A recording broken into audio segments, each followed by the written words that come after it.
La Copa Colegiala baixa el taló a la seu de Barcelona amb una posada en escena espectacular. Rècord Guinness amb més de 2.000 aficionats que es van donar cita a l'Olímpic en la final. A més, que va ser entre dos equips badalonins, com són la Llauna i el Sant Andreu de Natzaret. Els All Blacks van endur-se el premi gros després de guanyar el partit i ara tenen l'opció de revalidar el títol a nivell nacional a Madrid. L'equip està dirigit pel polifacètic Joan Balada i aquesta setmana ha preparat la fase final, que consisteix en 4 grups de 3 equips, on el primer de cada grup es classifica per les semifinals. En total, i fent números, els All Blacks estan a 4 partits de tornar a tocar el cel. L'escola està fent un esforç econòmic, ja ho ha fet durant la competició i sobretot perquè és una experiència única pels nens i es tracta d'ajudar-nos entre tots perquè puguin anar-hi. Jo crec que alguns estan nerviosos, primera experiència, així, i sobretot amb el pes de defensar l'estandarte, però també amb la il·lusió de poder treure aquesta gran final.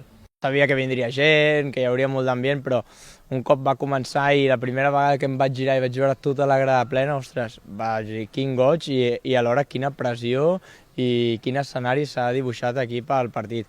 Crec que es van motivar molt, que vam saber estar a nivell competitiu i sobretot que vam donar un molt bon espectacle. Que és el partit a Europa amb més aficionats d'un esport col·legial, en aquest cas de bàsquet col·legial. Uneix a les escoles, fa créixer, fa amistats, fa nous vincles, ara els de tercers parlen amb els de segon, passen per les classes, que m'ho han dit que Sant Andreu ha passat per les classes de primària, no? I això fa que també els nens de primària puguin jugar a la Peque Copa, que és la competició que tenim pels minis i pels preminis.